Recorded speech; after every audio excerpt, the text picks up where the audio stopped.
Good morning class 9। कैसे हो आप लोग? सब लोग बढ़िया? चलो, कल हम लोगों ने देखा था थर्ड लॉ के बारे में और कंजर्वेशन ऑफ मोमेंटम पढ़ा था। उसकी सिर्फ डेफिनेशन पढ़ा था और तो कुछ वैसा उसमें पढ़ा नहीं था। तो थर्ड लॉ को मैं एक प्रैक्टिकल एग्जांपल के साथ थोड़ा कुछ समझाना चाहूँगा कि कैसे चीज़ें अप्लाई हो रही, कैसे चीज़ें एक दूसरे से रिलेट कर रही, ठीक है, कैसे वो ऐसा हो रहा है। वो चीज़ मैं आप लोगों को थोड़ा समझाने की कोशिश करूँगा। अगर समझा पाया तो समझ में आएगा, ठीक है। थोड़ा ध्यान से देखना कैसे मतलब जो फोर्स है ना, जैसे अपन लोग पढ़े थे ना, अनबैलेंस बैलेंस फोर्स। तो कैसे ये चीज़ें बैलेंस कर रही है, कैसे ये चीज़ें बैलेंस कर लेती है, ठीक है। तो हम लोग इसके बारे में पढ़ेंगे। तो भाई हम लोग सबसे पहले एक चीज़ बोलना चाहूँगा मैं। एफ इज इक्वल टू हम लोग क्या पढ़े थे? Mass into acceleration. फोर्स क्या है? मास इंटू एक्सेलरेशन है। तो अभी आप लोग के दिमाग में एक चीज़ आएगा कि सर, अगर हम लोग अर्थ पे जंप करते हैं, ठीक है, जैसे अगर हमारा ये अर्थ का, अगर ये अर्थ है, हम लोग यहाँ पे जंप करते हैं सर, तो ऐसा क्यों नहीं होता है कि जैसे अपन जंप किए, फिर से अपन को एक फोर्स लगा दिया, फिर से अपन हाई चले जाते हैं, फिर से जंप करते हैं। तो भाई ये चीज़ इसलिए नहीं होता है क्योंकि यहाँ पे जो है ना, एक आपको पुल, आपको एक खींच रहा है जी की वजह से, ठीक है। तो ये जो जी खींच रहा है ना आपको, जैसे एक सिंपल सी बात करते हैं, आपको ये जी खींचा, तो इस रिएक्शन को बैलेंस करने के लिए आपकी बॉडी एक अलग रिएक्शन करना चाहेगी। इज इट क्लियर और नॉट? तो ये जो चीज़, ये जो खींच रहा है अपने को, तो इसका जो फोर्स है ये क्या हो जाएगा? एम इन टू जी।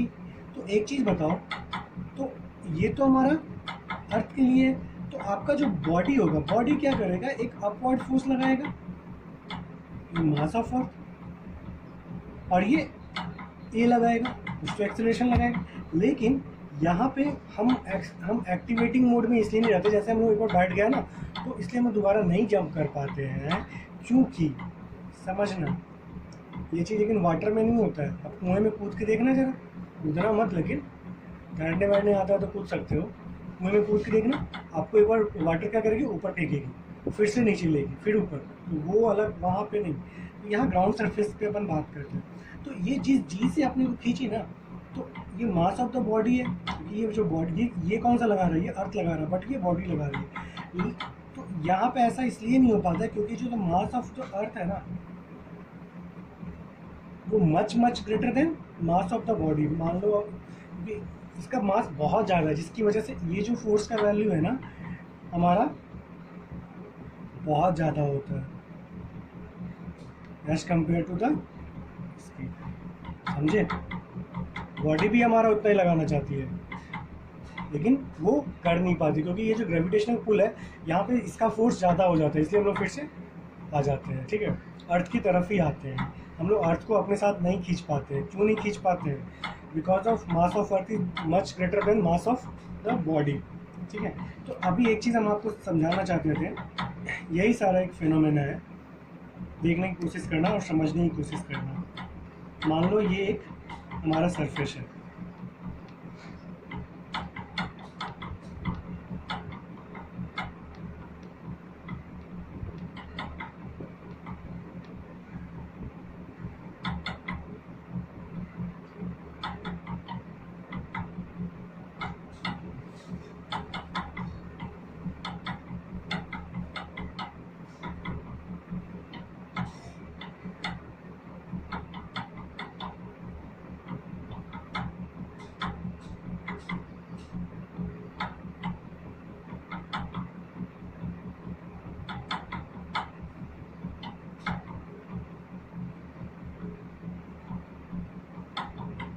ठीक है।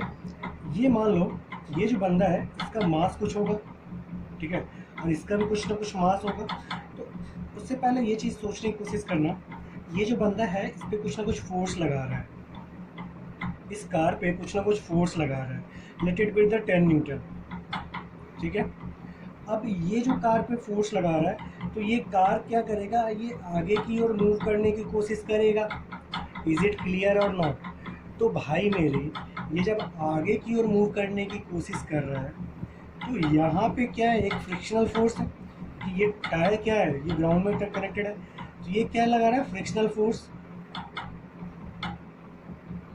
ठीक है। तो ये जो अगर अपन, ये जो फोर्स यहाँ पे लग रहा है, ये क्या लग रहा है? मैन अपॉन कार ये जो जितना लगा रहा है वही रिएक्शन फोर्स ये हमको देगा, इस मैन को देगा। ठीक है, समझने की कोशिश करना। ये जो जितना लगा रहा है तो ये भी तो एक इस आदमी को रिएक्शन देगा।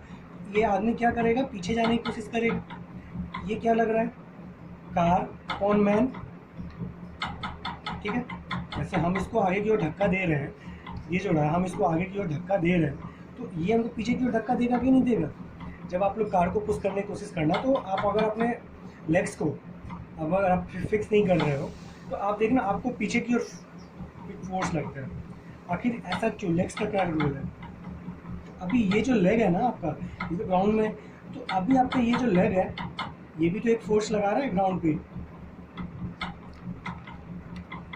इस चीज़ को समझना, ये जो लेग्स है ये भी तो एक ग्राउंड पे एक फोर्स लगा रहा है, रेजिस्टिंग फोर्स। वो अपने आप को रोक रहा है इस फोर्स की वजह से। तो ये पीछे क्यों नहीं जाएगा, क्योंकि इसका जो पैर है ना ये इस ग्राउंड में, तो ग्राउंड क्या फ्रिक्शन सरफेस है, तो आराम से इसमें रजिस्ट कर रहा है। तो इधर से भी तो ये फोर्स लगा रहा है। तो इसकी वजह से क्या हो रहा है कि ये जो बंदा है ये तो बैलेंस्ड हो गया। क्यों, क्योंकि एक तो इसको ग्राउंड से फोर्स लगा रहा है, इसकी वजह से इसका पैर क्या है, मूव नहीं कर रहा है। तो हम लोग जैसे अगर 10 न्यूटन लगा रहे हैं और मान लो जो फ्रिक्शन फोर्स है उसका वैल्यू अगर 8 न्यूटन का है, तो अभी भी 2 न्यूटन का हमारा प्लस सरप्लस है ना। इज इट क्लियर और नॉट, सरप्लस है। तो यही चीज़ जिसकी वजह से कार हमारा क्या हो गया, आगे की ओर मूव कर गया।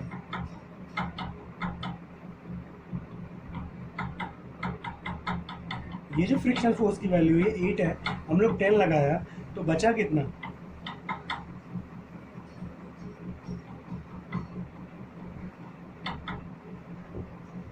ठीक है, यही बचा एफ रिमेनिंग। तो जिसकी वजह से क्या हो गया, ये हमारा कार आगे की ओर मूव कर गया। ठीक है, तो थर्ड लॉ देखो यहाँ कैसे कैसे थर्ड लॉ लगा। एक तो हमने इस पे लगाया, ठीक है, एक तो हमने इस पे लगाया, ये भी हमको उतना लगा दिया। हमने क्या किया, ग्राउंड को पे लगाया, तो क्या हमको ये जो लगा रहा है तो ये हमारा लोड क्या हो रहा है, हमारा फोर्स तो इंक्रीज कर रहा है। अब जब कार को धक्का दोगे तो आपका जो पैर देखना तो कितना स्टिफ हो जाता है, कितना टाइट हो जाता है। तो कहीं ना कहीं ग्राउंड भी हमको उतना लगा रहा है। और लेकिन अगर हम सिंपल सी बात करें, यहाँ पे रोलिंग सरफेस, आप एक स्केटिंग वो जो आती है ना शूज स्केटिंग वाली, रोल वाली जिसमें नीचे चक्का लगा रहता है, उससे आप रोल करके देखो, आप नहीं पीछे की ओर मूव हो गए तो देखना आप यहाँ पे स्टिफ, आप यहाँ पे रुक तो नहीं पा रहे ना। अगर ये रोलिंग रहेगा तो आप क्या पीछे की ओर आप भी चले जाएंगे। ठीक है, यहाँ तक चीज़ें समझ में आई। तो ये चीज़ होता है, इसी वजह से हमारा ऐसा होता है। तो अब हम लोग फिर अब हम आते हैं लीनियर मोमेंटम पे। लीनियर मोमेंटम पे समझने की कोशिश करना। पहले स्टेटमेंट में लिख दूं, if no external force is acting on a system, then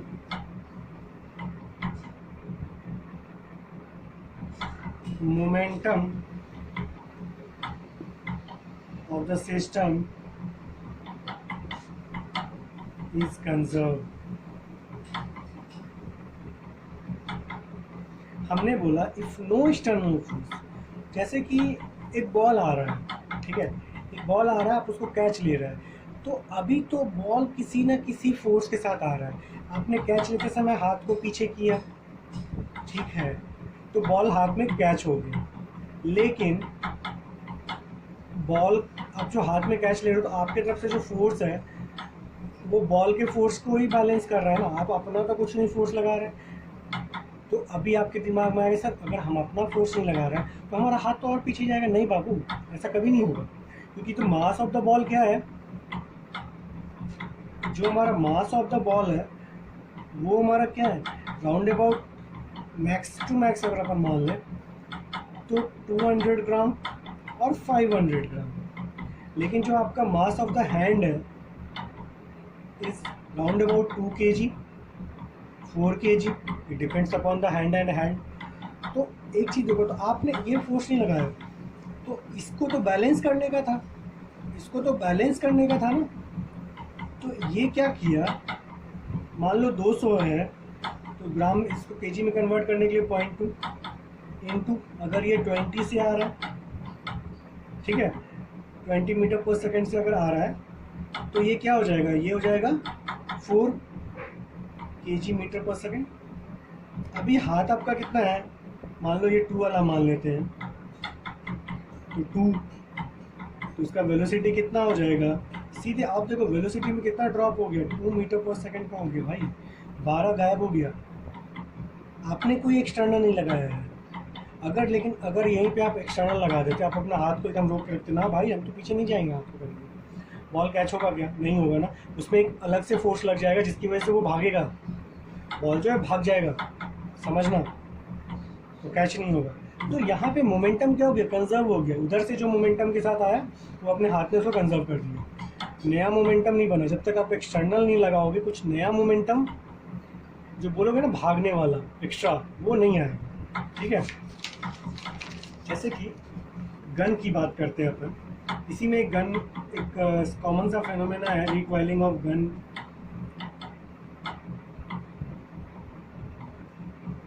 और एक साथ में आपको लेके चलते हैं, the crash between car and a truck. एक कार और ट्रक के बीच का जो क्रैश है, तो गन का देखो, थोड़ा डायग्राम देख के हंसना उतना मत भाई।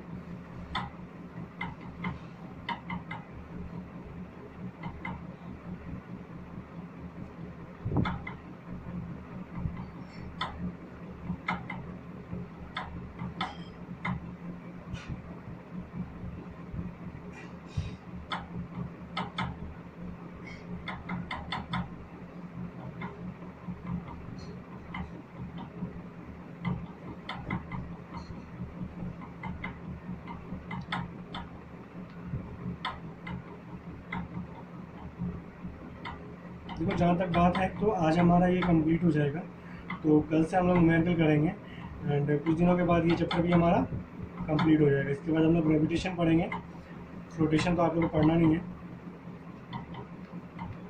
तो सॉरी ये इधर पे नहीं है, ठीक है।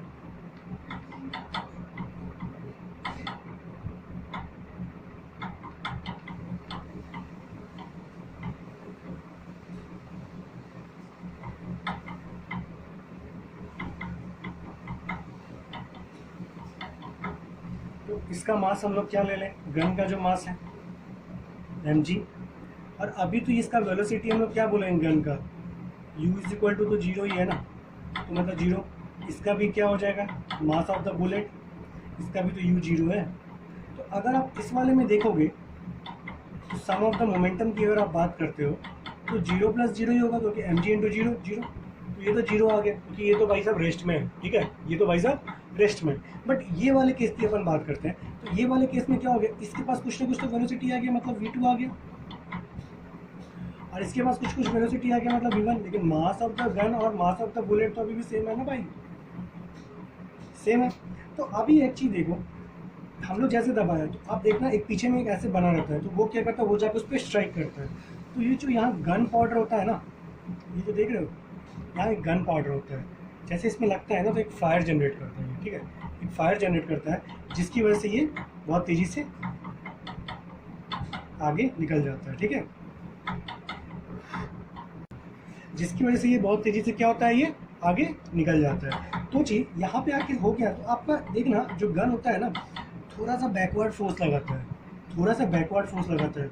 जबकि देख लो, अगर यहाँ पे मास ऑफ द जो गन है ना, ये हमारा बहुत ज़्यादा होता है मास ऑफ द बुलेट से, जो गन का मास है वो बहुत ज़्यादा होता है मास ऑफ द बुलेट से, ठीक है।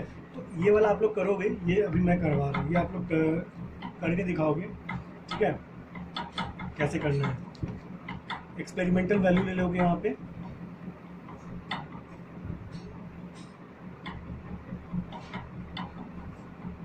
तो अभी आप देखो, तो जैसे ऐसे हुआ, तो और ये जो इस पर स्ट्राइक किया ना, तो यहाँ पे तो ये इसमें गन पाउडर होता है, जिसकी वजह से वो फायर होता है और वो गन आगे की ओर निकल जाता है, ठीक है। तो मास ऑफ द जो गन है वो बहुत ज़्यादा है, मास ऑफ द बुलेट। तो इससे क्या हो रहा है, तो अगर अपन यहाँ पे मोमेंटम की बात करते हैं, सबसे पहले थर्ड लॉ की बात करते हैं, इक्वल एंड अपोजिट, जितना इधर लगाएगा उतना इधर लगाएगा।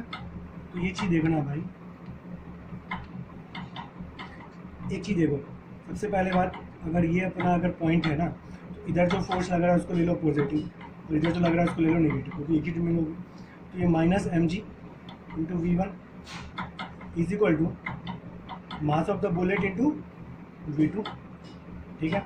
तो अगर अपन वी वन की वैल्यू की बात करते हैं, ठीक है, या अभी इसको माइनस मतलब, अगर अपन वी वन की बात करते हैं तो ये क्या हो जाएगा, ये ले लो, छोड़ो, एक साइड तो पॉजिटिव और एक साइड, लेकिन दोनों तो सेम ही रहेगा ना, क्या अभी मत लो, सॉरी इसको मत लो, बाद में इसको देखेंगे। तो ये क्या हो जाएगा, मास ऑफ द बुलेट अपन वी टू अपन वी वन, सॉरी ये एम जी हो गया, ठीक है।